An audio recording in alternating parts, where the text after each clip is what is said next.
Welcome to Leadership Rediscovered. I'm your host, Laura Siebold, and today I am so excited to be joined by Caitlyn Rastetter, who is the founder and CEO of Dental Hygiene Nation. Caitlyn, welcome to the show. I'm so excited to be in West Virginia and especially Morgantown. Yes! So thanks for having me. Absolutely. Thanks for being here.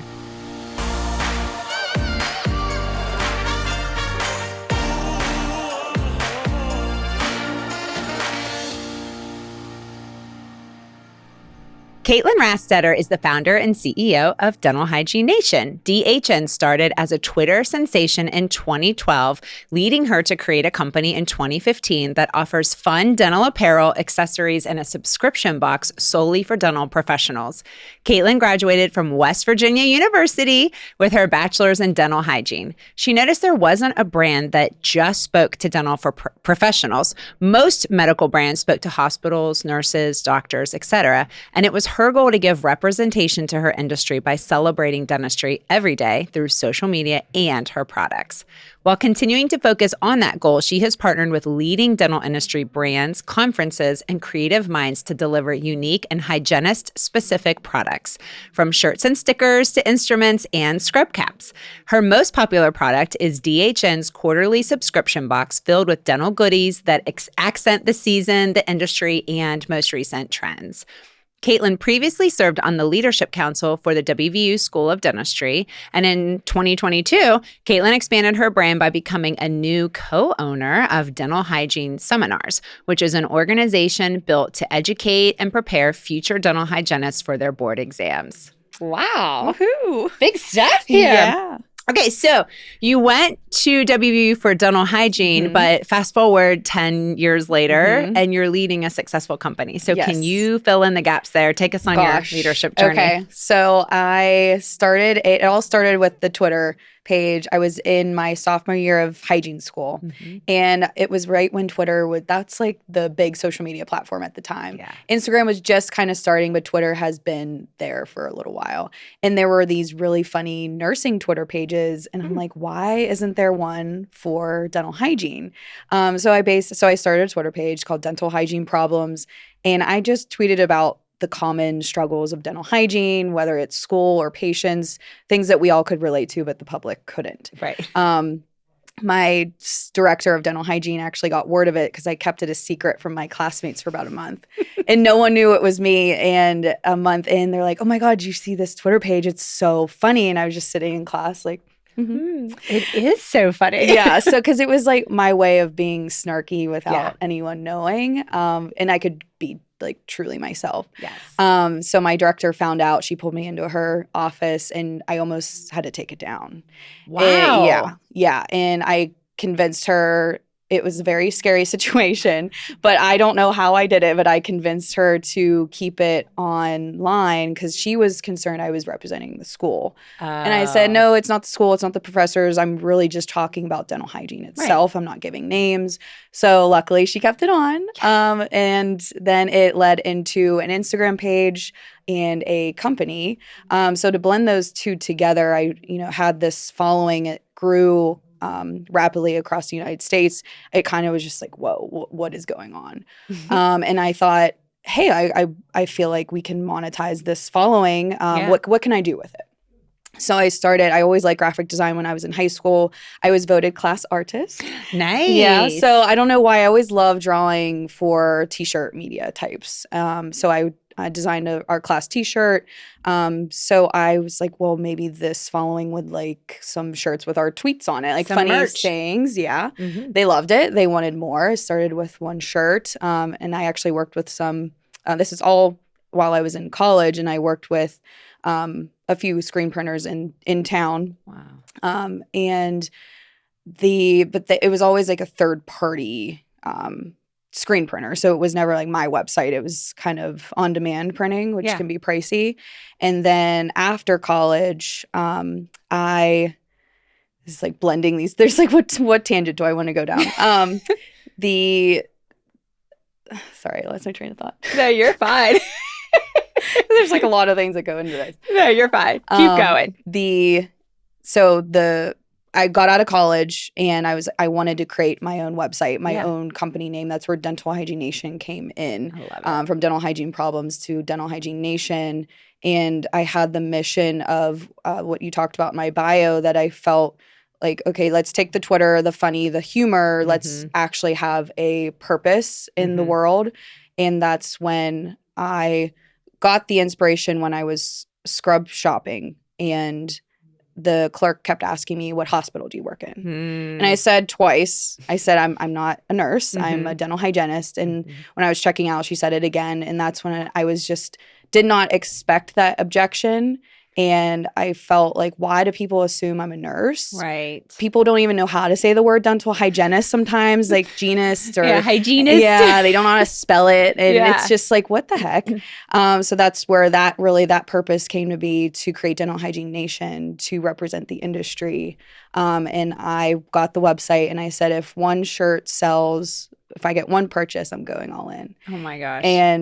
And I went all in, and I had to buy a bulk number of shirts, and it was like my first bulk purchase to truly have inventory on my website. Wow. And it was history ever since. That is crazy. And were you practicing as a dental hygienist when this was all going on? Or, I mean, how did you make that transition? Yeah. So that's like a whole other story too. So I worked for 6 months right out of college as a part-time hygienist, which is kind of part of why I went all in with my company. Okay. It was hard to find full-time work right out of college in dental hygiene. Dentists are small business owners. A lot of times they don't offer PTO or health insurance. So the way around getting a full-time hygienist is, or to avoid PTO, you work these part-time positions. You have multiple hygienists working in an office. And you don't have to have as many full-time and pay the benefits and all of that. Yeah. So I did not realize that. And I did not. And it's different in every region. So that's how it was in Pittsburgh. So a lot of hygienists would have work at multiple offices, and that's just really not the career path I thought I would be on. Yeah. So I worked with a hygienist that was older than me. It was her. She was full-time. I was part-time at the office, and she kind of just gave me all of the dirty details of what your career is going to be in the next 10 years. And things I never even thought about. You know, I'm thinking I'm so excited to clean teeth and change the world. And she was like, have you thought about health insurance? Have you thought about your body, of the wear and tear that dental hygiene has on your physical health? Yes. And all the butterflies kind of left. And I started thinking, like, what is my 10-year plan? What do I want out of this career? And she made me think out of the box. Yeah. And I thought, well, I want to try dental sales. Oh, so this is like a side thing of I love this. Of my life. I thought I would be hired as a dental sales rep. I had a hygiene degree. I'm young. I'm impressionable. It wasn't that easy to get into dental sales. So I needed experience. So I actually sold copiers for a year. Oh, this is like Sarah Blakely Spanx story. She worked for Xerox. Oh, really? Yes. Yeah, I worked for Rico for a year, got some sales experience, got some corporate experience of like the corporate ladder. Had a really good sales manager, learned a lot. And then on my 1-year anniversary, I quit because I was still kind of trying to get into dental sales. And I said to myself, my dental sales job is right in front of me. Aww. And I went full time with my business. That is so cool. Went all in. I appreciate you sharing that, because I think a lot of times people go to school, they'll go to a 4-year program or beyond, and then maybe they get into it and they're like, this isn't really what I thought it was going to be, or this isn't working out the way I thought it was going to. But they feel like they have to stick with it because, like, well, you know, this is what my degree's in, or I invested so much time and energy in this. I'm just going to have to make it work and muddle through. And I feel like I appreciate you sharing the details of your story, because I think you've created an opportunity for yourself where you've taken all of the knowledge that you do have and everything that you have learned, but you've also been able to take what you were most passionate about and what you enjoyed the most, even going all the way back to designing the t-shirt for your class in high school, you know, and packaging that all together into something that you could turn into a business. So it's not wasted, but it's probably something that really gets you a lot more excited to get out of bed every day. Oh, for sure. And everyone asks, like, how did I get here? And I really don't know either. But my biggest advice for if you don't feel fulfilled in your position, it's almost like your passion's always there. Yes. You just have to find a way to let it out. Yeah. And it's funny, you'll gravitate towards those things whether you like it or not. It's you usually follow what you like and what you enjoy. Right. And I think that's where I love teeth. I do love dental hygiene. I had braces when I was little and loved my orthodontist, had a good experience that I don't want to take away. I wouldn't change my career path for the world and where I went to college.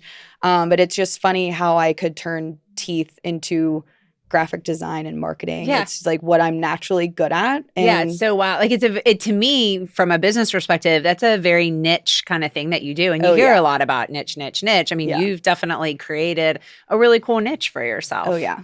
Yeah. And I love that. So I'm assuming in dental hygiene school, you did not actually get a lot of formal business training. No. So and you're leading a company now. Yeah. I mean, how many people work for Dental Hygiene Nation? We've gone in waves. So it's almost like, so at first I had two. Okay. And it was my good friend of mine, Brittany, came on board. She was very intrigued with what I was doing. I was kind of taken back. Like, you want to know what I do? So she was my very first employee. So she does my customer service and my marketing, as far as working with the big dental industry leaders, so big brands like that. Yeah. And then I hired a family friend of mine. She was my product manager. So we had three. And it was us three amigos for probably a few years straight. And then as our shirt sales kept growing, us three. So I used to print the shirts myself. Wow. Courtney would package or fold and package, and then Brittany would purchase the label and put the label on the package. So that was our little assembly line, and it just got to a point where we had other marketing emails and all these things to do. I don't even know how we did it for so long, that I hired a packaging team, and we did it in-house for a few years, and then that got to be too much of managing that team, as far as it wasn't so much the packages and the orders, it was the time off, the scheduling, drama between the packagers, something I was not anticipating to know how to handle. Right. And then we partnered with a warehouse. Okay. So now we kind of went back down. Now it's just Brittany and I. Okay. So it's like we have this team of warehouse that I don't really get to see, but I also don't have to manage the time. You don't have to. Exactly. Yeah, so how did you learn, though, how to run a business and all of those aspects? Because that's really important to what you're doing. Yes. A couple things. So my dad's family was generational business owners. Okay. They owned actually a printing company in downtown Pittsburgh. How convenient. Yeah. So they would print ads they actually printed ads for West Virginia University. Wow. They've done American Eagle. So big numbers of portfolios or folders or magazines. So big like presses that took up this entire building. So I've been immersed in that. I worked there, as building promotional things. So like in that business world, it was very inspiring. My grandfather was a really big inspiration on me and seeing business opportunity. But I'm also a big advocate I belong to the women's entrepreneurship at Chatham University in Pittsburgh. Okay. And it's a free service, but I am a member, so that is a paid service. Yeah. But they offer classes. So I took a 6-month crash course for how to run a business, and went over accounting, legal, the big subjects of a business. So when I saw that course was offered, I was kind of, do I need it? And I'm so glad I did it. And that's one of my big advice too. If you're starting a business, at least there's so many free services through the SBA or your local college. They're everywhere. And just to have some formal training, I think is very worth it. There's mistakes I made in the beginning that you learn from, but having a little background helps. Yeah, I think so. Were you willing to share any of your mistakes? Oh, gosh. Just for the benefit of others to maybe prepare them. I set up my LLC myself on LegalZoom, and I think there was a little paperwork error that I missed, so that there was one of them. I highly recommend getting a actual accountant. I had like a third-party friend that was doing it on the side. She was a stay-at-home mom. Great, I love her, but there were some mistakes when I went to an actual accounting firm. Yeah. They were like, your books are a mess. Oh, no. But she didn't really know e-commerce, so find an accountant that knows your industry, it's Yes. well worth budgeting to pay for an accountant and have your books right, because it's just stressful when it's not. Yes. So those are the two big things that I recommend. That's huge, especially if you're not formally trained as an accountant. So, I mean, you're approaching this from a different perspective. Right. It's like, and I didn't know how to check her work. Right. So I thought she was doing fine, and I didn't have to think about it, but it was not as organized as it could be. Yeah. So so the business training is one thing, but then you also have leadership Yes. as well, right? You probably haven't had a lot of leadership training No. either. And I would love to take a deep dive with you Yeah. on all things leadership, just to hear what that experience has been like, especially going from maybe just yourself to that first. I feel like going from 1 to 2 is a really big jump. But then just, your leadership style and, just everything. Yeah, that also was a very big struggle I was not anticipating as far as running a business. I always saw myself in that penthouse office floor of like having all these employees under me, and everyone loves me, and everyone's enjoying their work day. It was my biggest goal was, I want you to love your job, and if you don't love it, that's okay. Get out. Because just from my journey, I'm so fortunate that I found that. Yeah. So I wanted to create that environment for people. And I struggle between being a leader and being a manager. Those are two different things. Yes. And unfortunately, I had to be both. I'm a visionary. I like the flowery things. Yeah. But being a manager is very tough for me. So I noticed that was a weakness, and I read a few books, listened to some webinars about it, leaned into friends. I have a couple friends that are managers. But it still doesn't seem like my makeup to be a manager, but I have to play both forever. So I would say just practice too. And everyone has different managing styles. Yes. I would lean into my sister, and she's definitely more manager than leader. Okay. She's good at delivering criticism. I'm not. So like taking her advice was hard because it didn't feel natural. So I learned I really can't ask advice from. I can kind of hear opinions, but I don't have to act on it in that way. Right. And it was discouraging at times where I felt like I was a weak leader or a weak manager because I was too nice, and everyone would say, "Oh, you're too nice, you're too nice, you're too nice." And I started to feel like that was a bad thing, but it was more so I just wasn't using it in the right way. Yeah. Yeah, because I think sometimes if someone is saying you're being too nice, to me, that means you probably actually care about your people. And that's actually a really good thing. There's a lot of leaders out there and managers who don't really care that much. And those are people that I don't think should be in those roles to begin with. So, at least from that perspective, I think you probably did care a lot. But that does make it hard sometimes when you care to give feedback and, criticism, or tell someone, hey, you're not really accomplishing what I need you to. And nobody's going to care as much about your business as you do because it's your baby. It's your business, right? Wow. Yes, I think, so Brittany is a very good friend of mine. Courtney actually dates my fiance's brother. Oh, wow. So, I mean, very close. Very hard to manage. Like, I do love them very much. Yeah. And I went through some coaching too. I had a business coach through Chatham. It was a mentorship. Oh, that's great. Oh, it was the best thing I ever did. And they taught me that delivering that if I don't deliver that criticism, the constructive criticism, I'm really taking that opportunity away from them. Yes. So looking at it is I'm not being mean, but I'm holding them back. Yeah. And that helped me deliver it and want to deliver it because in the end it was helping them, and that kind of felt right to me. And also what another struggle was finding my team. They thought they wanted to be somewhere in their career. They thought they wanted this position. And I, as the leader, more leadership than managing, I have to see what they're good at and where they thrive, and it's not a bad thing, but you kind of envision yourself in a certain way. Like, I want to be a rock star. Right. But you don't realize what it takes to be a rock star. You're like, maybe I don't want to be a rock star. Yeah. But I like the thought of being a rock star. Yeah. It's like no one thinks like past like what it takes. So kind of observing from a outside point of view and seeing the commonalities of what they're good at to move them into what I think works better is a lot of pressure, but you have to go with your gut, and you're really the coach of the business. You have to put the quarterback where that or put them in the right position. And they might not want to be that position. And that's what's also hard is kind of delivering that.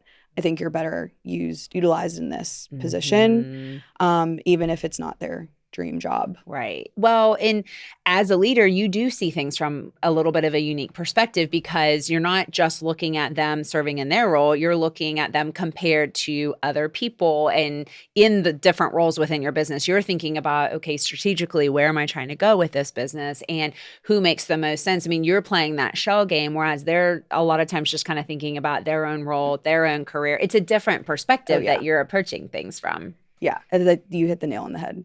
Yeah, because and that's not bad. No, it's just like you said, no one loves my business as much as I do, and they don't see where I want to take it, and it's not their job to. So it's hard to again have those conversations. But in those pivotal moments, I look back and I'm proud of myself for listening to my gut and saying, I think you're better utilized here. And it was a turning point in my business in certain ways, which is amazing because I'm curious how you stay current. I think about how the technology has changed since you started your business, both the social media type technology, but also just the screen printing. I mean, there's a lot of people now, I feel like, who make t-shirts at their house, and there's Etsy shops. And so, I mean, how have you stayed, your business has been in operation for more than 5 years, which is a huge accomplishment. How have you stayed relevant and, continued to be hopefully ahead of those trends or at least keeping up with them? Yeah, this is a heavy conversation. There's a lot. I look back at the last 5 years and in the beginning, I'm like, I don't know how I kept my head above water at sometimes because it's just constant. I mean, in this day and age, social media changes things so much faster than that in the past. I mean, every 3 months, I think Instagram's putting out a new feature. You have that. So you're battling social media, and I'm very thankful for social media. It gave me an opportunity. However, to stay current is I feel like I think about Instagram probably every 3 seconds of my day. Oh my gosh. And because that's our big marketer. I think 90% of our sales come from Instagram. Okay. It used to be, Twitter. We don't really do Twitter, but that's where we started. But then it's been hanging out in Instagram for a while, which I think is now you see the TikTok. Yes. It was about that time where it's like, okay, something new is on the market. That was hard. It's hard I feel like I finally perfected the equation of what works for my following. And I felt like, okay, I can finally have a routine. And then boom, TikTok comes. And I have to change into photography to videography. Finally found a photographer that I liked. Now that photographer doesn't take video. So I have to find a videographer. But the followers like raw content. So they would rather see me taking video, but I'm trying to run a business. Right. So that's just a little bit of the chaos that goes on with social media. But again, it's the biggest marketer for us, and it's a free service, and I knew that wouldn't last forever. A lot of our marketing is for managing, so the apps are free, but to manage them is costly, and the bandwidth and the people. You have to have good content and working towards that. I mean, I look at my Instagram from the beginning and it shows that you don't necessarily have to have really good content. Yeah. I started taking pictures on the floor with my iPhone, and things have evolved, different expectations, but just do it. I mean, just try. Start somewhere, right? Yeah, start somewhere. You don't have to have the perfect. I had to work hard to get to have a photographer. Yeah.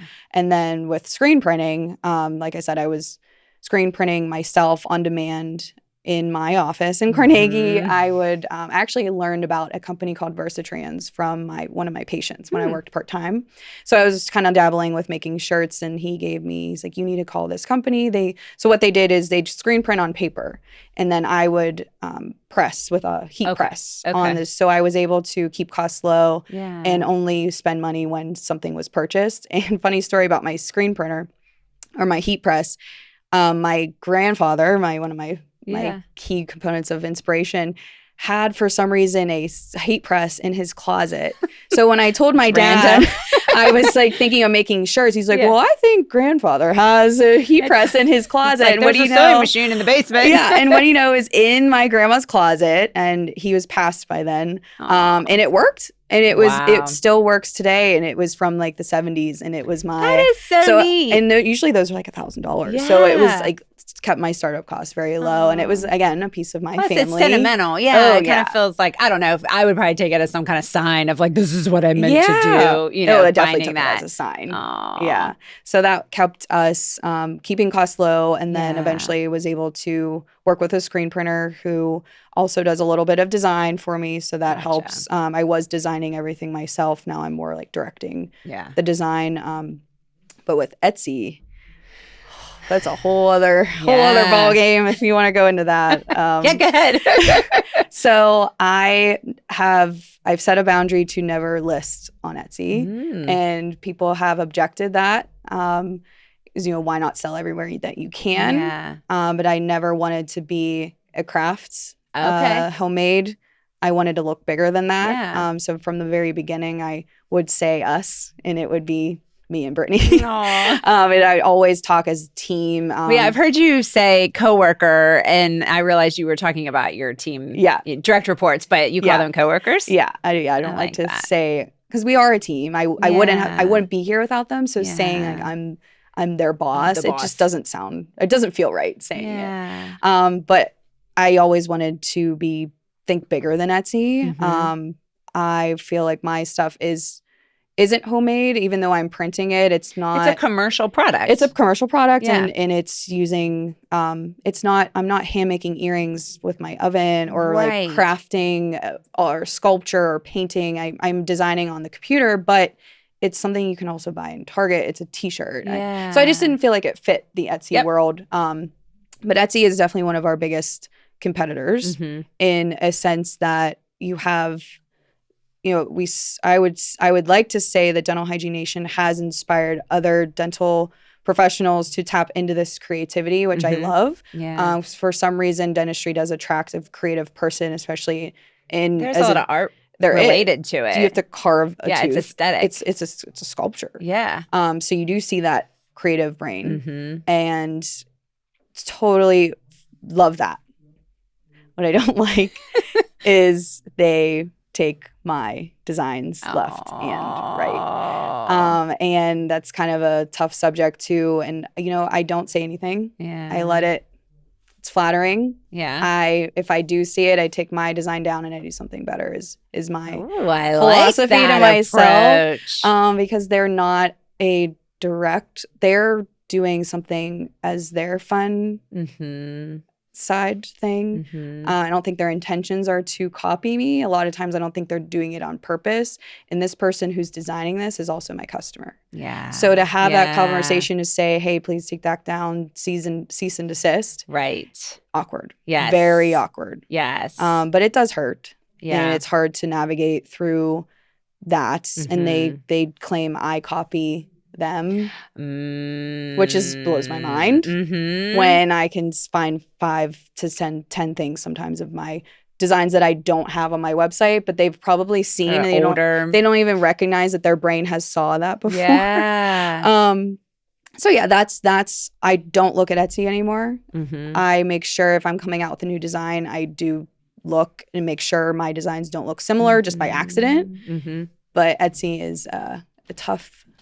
It's turned into, and it's not even just me. There is a copy city on that website, and I don't know. I feel like Etsy could do a little bit of a better job, but there are so many copycats. Because I feel like if it was a name, you know, it's hard to trademark. You're creating all kinds of different designs. So it's not like you can sit there and try to trademark or, you know, register everything that you're copyright or, you know, whatever it is that the work that you're doing, you're pumping out creative work way too fast to really protect it from that perspective. But I do appreciate, and it takes a lot of maturity and humility, because I do think when people are in that type of a situation, and it could be any type of competition, even from a business perspective, but it's a bit of a fork in the road. And there are some people I feel like who go very aggressive and just try to take down their opponents or however you want to frame it, versus people who are like, you know what, I'm just going to get better. I'm not going to spend all my time and energy and effort on that negativity.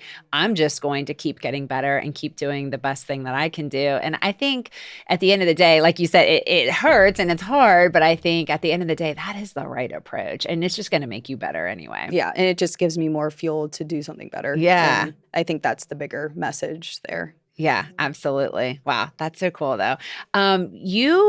So I have to ask before I forget, what is your definition of leadership? That's one of my questions I always ask everybody. And I've never been asked that before. I don't want to forget that question.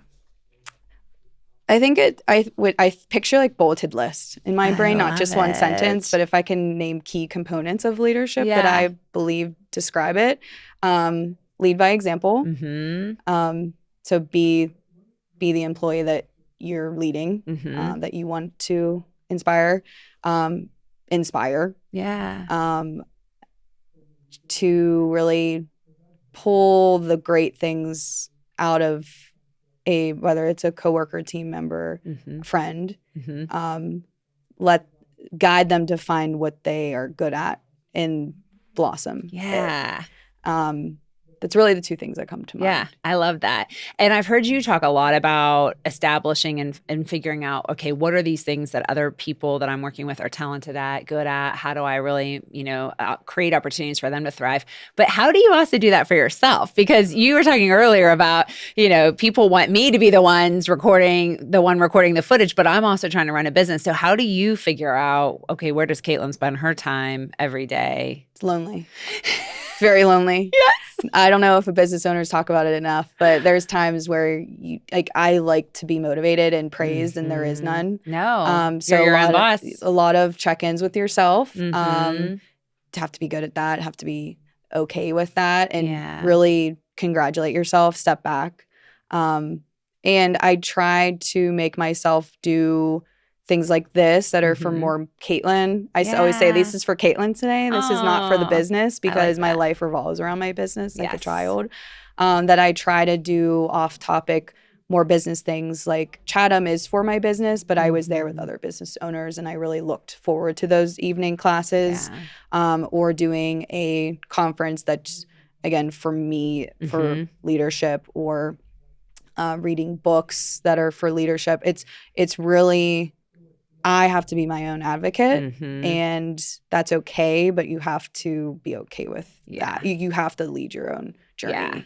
And it can be tough. I'm not the best at it. You get so caught up in production and moving the business forward that I think I look back and I definitely let myself go. For the first few years of the business, it was, I don't care about my health. I don't care about what I eat or what my physical activity is. I need to move this business forward. It's so not healthy. But in the moment, you don't realize you're letting go. You're just trying to survive. Yeah. And you get so focused. And I think it's interesting because I feel like when you started Dental Hygiene Nation, it was to create a community for dental hygienists, which you were at the time. But now, it's about maybe what's the community as a business owner. And that's a different community, but still something that's needed. And I appreciate that you brought that up, because it is lonely. It is. I'm a business owner, and I get what you're saying. It's kind of like, I was at an event the other day that I've attended many years in a row, and I thought to myself, gee, when I've been here before, basically my company was paying for me to be here, but now I'm here all day and I'm not making any money because I'm here doing this. And it's kind of like,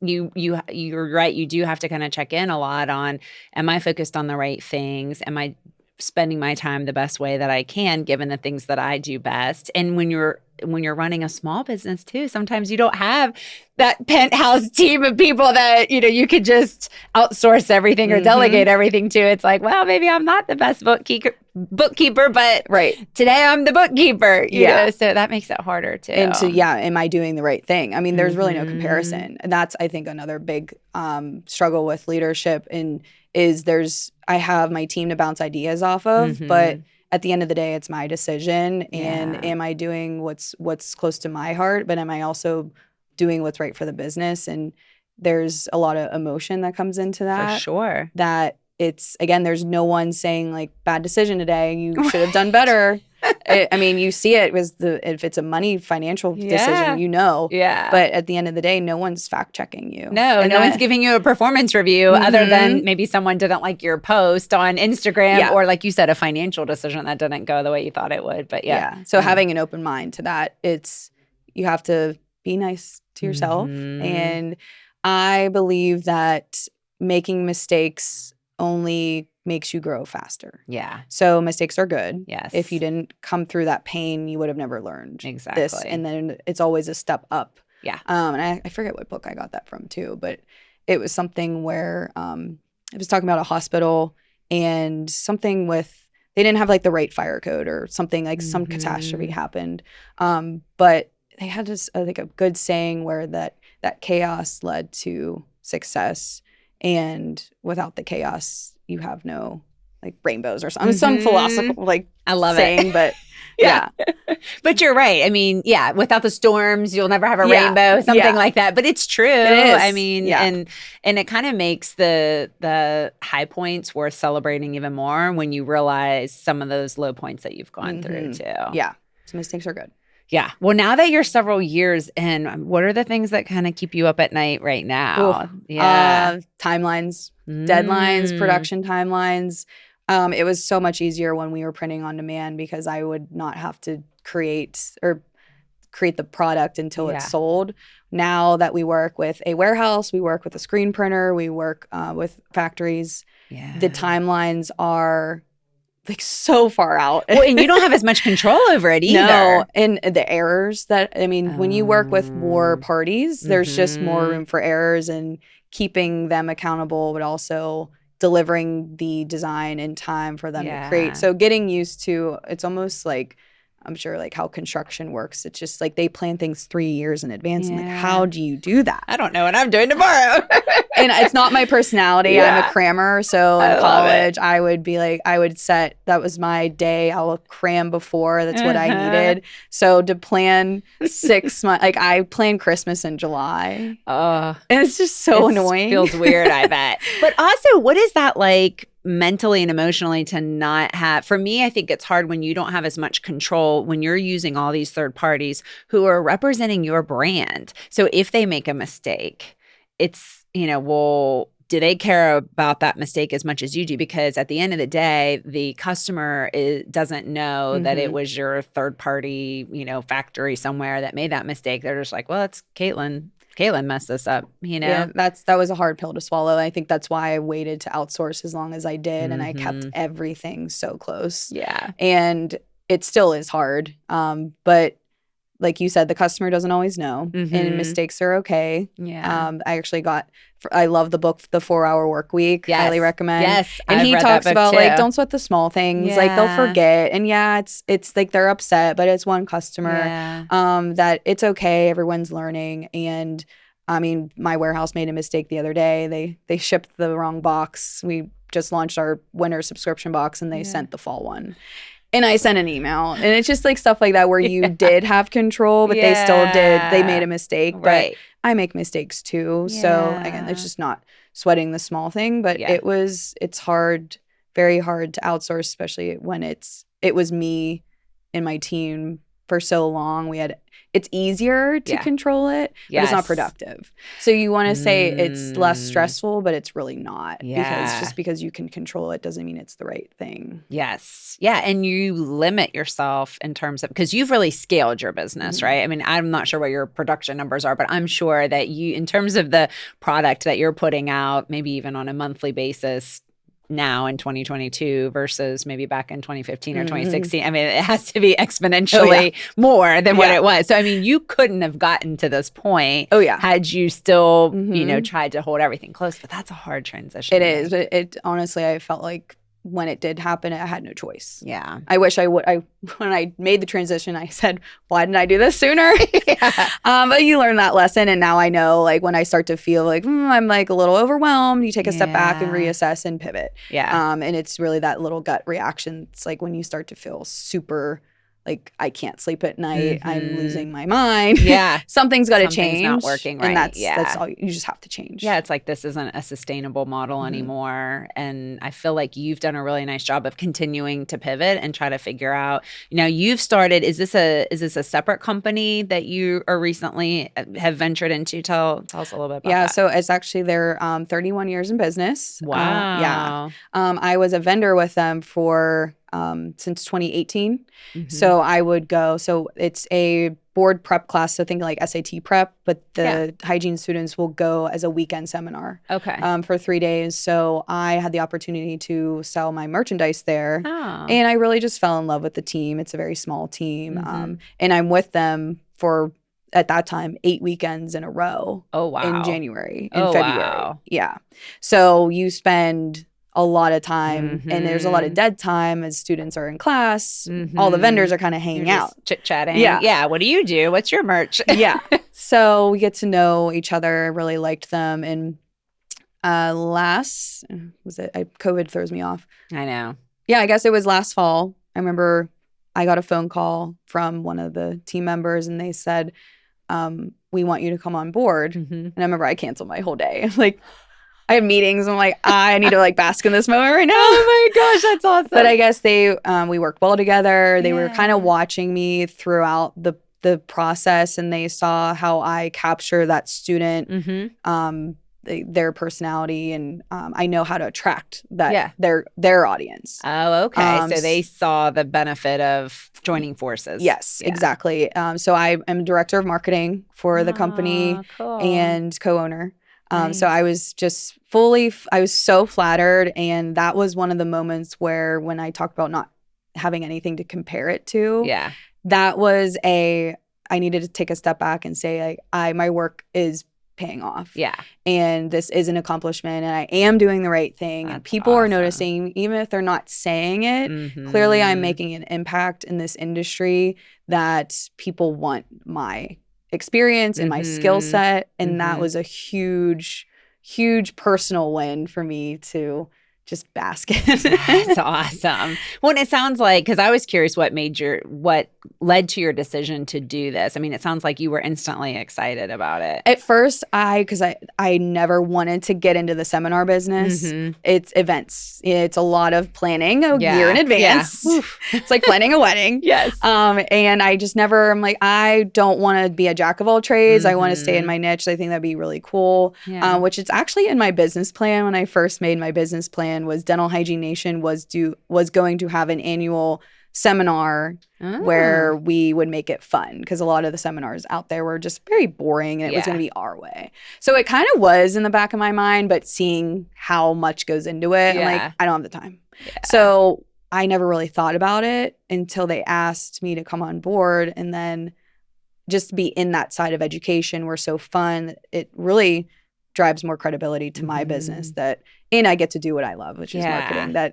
I thought it over because I'm like, how am I going to take on another business? Yes. Plus my business, where I feel like I'm still learning the process of the flow. Yeah. And that I had to make sure I wasn't taking on too much. Mhm. But you know what? It really made me trim more fat in my business. Right. You had to figure out a way to make it work. Because it's almost like I had so much time when it was just that business that I let things slide, and I could have kind of tightened things up, where now I have no choice. Yeah, you have to do it. So it only made me more organized. Oh, that's cool. I like that. It's interesting to hear the thought process around it. You are so inspiring to me. I won't make you tell your age, but I know you're very young. And so to think about, truly, I mean, you're leading a company, a very successful company. You've gone into this, this new venture too. I just think about, there's probably a lot of people out there that were maybe Caitlyn 10 years ago, or, however many years ago. And maybe they want to do something like this, but they're afraid. Oh, yeah. What would you say to those people? I would say my 24 self is a lot different than I'm 30. So I don't mind saying my age. I love being 30. It was like, I'm so excited to turn 30. I was fearless. So if I can go back as to why I did it at that age, it was because it's not that I didn't care. It was just like, why not? Like, why not? Well, let's just see. Yeah. I was always just dipping my toe in. Like, well, I'll just sell one shirt. Yeah. So I think my biggest advice is keep the expectations low. You don't need to have this full collection or this fully prototyped, perfect thing. Do it, just try one. Yeah. And then 1 leads to 2 and 2 leads to 3. And they do say if your first prototype is perfect, you waited too long to launch. Oh, how interesting. So just try, and yes, there's some investment there. I get finances are a thing. Yeah. But if you start small, the risk is lower. Right. And then what I thought was going to be my top seller in my business is not what it is today. Oh, how interesting. So you have that too, where your customer Mhm. really leads you into where your market is. And if you listen to that and follow that, you will be profitable. But having that cookie cutter plan isn't the best anyway. Well, and it's so funny because it never turns out the way you No. think it's going to. And I think it takes off some of the pressure, to tell people, hey, listen, you don't have to have, if you probably could have never perfectly crafted what your business is today back then. Like, well, I'm going to do this, this, and this, and this, to that level of detail. You probably wouldn't have been able to figure that out anyway at that time. But I feel like a lot of people feel that pressure. I've got to have a 10-year plan mapped out in detail before I even start. And so I really appreciate hey, listen, just baby step it and dip your toe in, see how you like it, and let the customer lead you on where to go next. My top selling products were both accidents. Really? Yeah. they was just like, hey, we're gonna do this product, and then everyone was like, oh, I need more, and I'm like, oh, okay, well, let's do more of that. So that's so cool. Just listening to that is powerful. Yeah, and keeping that. I mean, if you think about why you started this in the first place, I do think sometimes it's easy to get distracted from that core purpose. Why you're here. Exactly. But it sounds like you do a nice job of remembering that. It comes in waves. Yeah, you get stuck in the operations, and that's when I was doing orders myself. I was stuck in operations that I feel like I look back at that 2-year or couple years of my products, and the creativity was not there. Yeah. Now I feel like I can be creative and open-minded again. Yeah. That you have to notice, like, I need to find myself again. Yeah. Take that step back. What leadership advice would you share too? Because I know not only are you a business owner, but you are leading people as well, which is, a whole other, as we've discussed, other ball of wax. Books, podcasts. Educate yourself, but try new things. Yeah. Surround yourself with other leaders, ask for advice. So always be curious and like I said earlier, it's everyone's leadership type is different, which I'm sure there's studies on that, but how you lead is probably different how I lead. Sure. And you take all of that information and still make it your own. But it's not something that it can come natural, but the skill set that leadership involves blows my mind. And I never realized that, even also from a managing point of view. Yes. So I think my biggest advice is educate. Yeah, because it is a skill.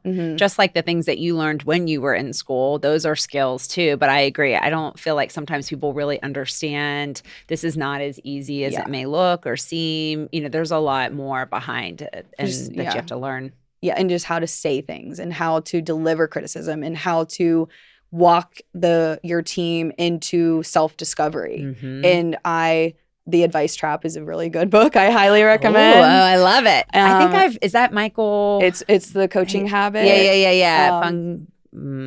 Stanier. He's got like multiple names. Yeah, and I'm more like, I want to help you. Yes. But I'm not helping them, and learning that was hard. Yes. So again, like, shut your mouth. Yeah.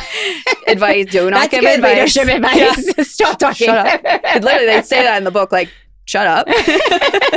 So, and then ask questions. Yeah. And it's a strategy. Yes. And I never looked at it that way, and it makes total sense, and it is hard. Yes, it so is. If you're not a perfect leader, it's okay. It is hard.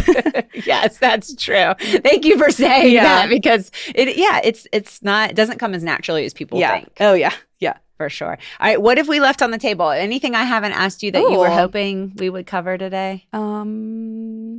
Nothing comes to mind. No. Okay, good. Again, such an inspiration. I think you have done such cool things, and I think you're a great role model for others, especially young women, in terms of what you can do if you have an interest and want to follow your passion. Yeah, thank you so much. Yeah, absolutely. This was for Caitlyn today. Oh, I love it. This is for Caitlyn. Okay. Now, this is for Laura, but would you be willing to do a lightning round for me? Love it. Yeah. All right. Yes. Okay. 60 seconds to answer as many open-ended questions as you can. All right, your timer starts now. What season best fits your personality? Fall.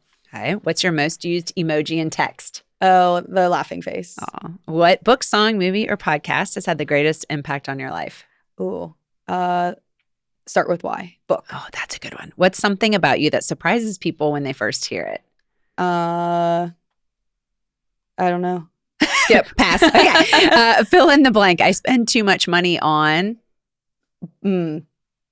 Plants. plants. Interesting. That would be a surprising thing about you, I feel like. What celebrity would you want to play you in a movie? Oh, Kate Hudson. Yeah, good choice. If you wrote a book, what would the title be? Oh my gosh, I actually have Yes. Wait, it's hold on.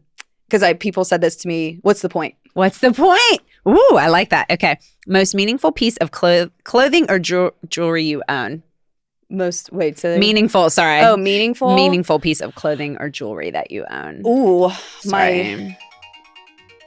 You can finish. my great grandmother's engagement ring. Oh, how cool. I love how your grandparents have really kind of been, a big part of your story in your life. Oh yeah, big think time. that's so Family's a cool. big part of my life. And That's awesome. I wish I had more time with some of them for sure. Yeah, absolutely. Oh, very good lightning round. Thanks. Very good conversation. Thank you for being here. Yeah, thank you for having. This was so much fun to talk. I thought so shop too. and- I know it goes yeah. fast, doesn't it? It does go fast. Yeah. Well, thank you. Thank you. All right, everyone. That's all the time we have today. Thank you for joining Leadership Rediscovered. Until next time, shine bright, everyone.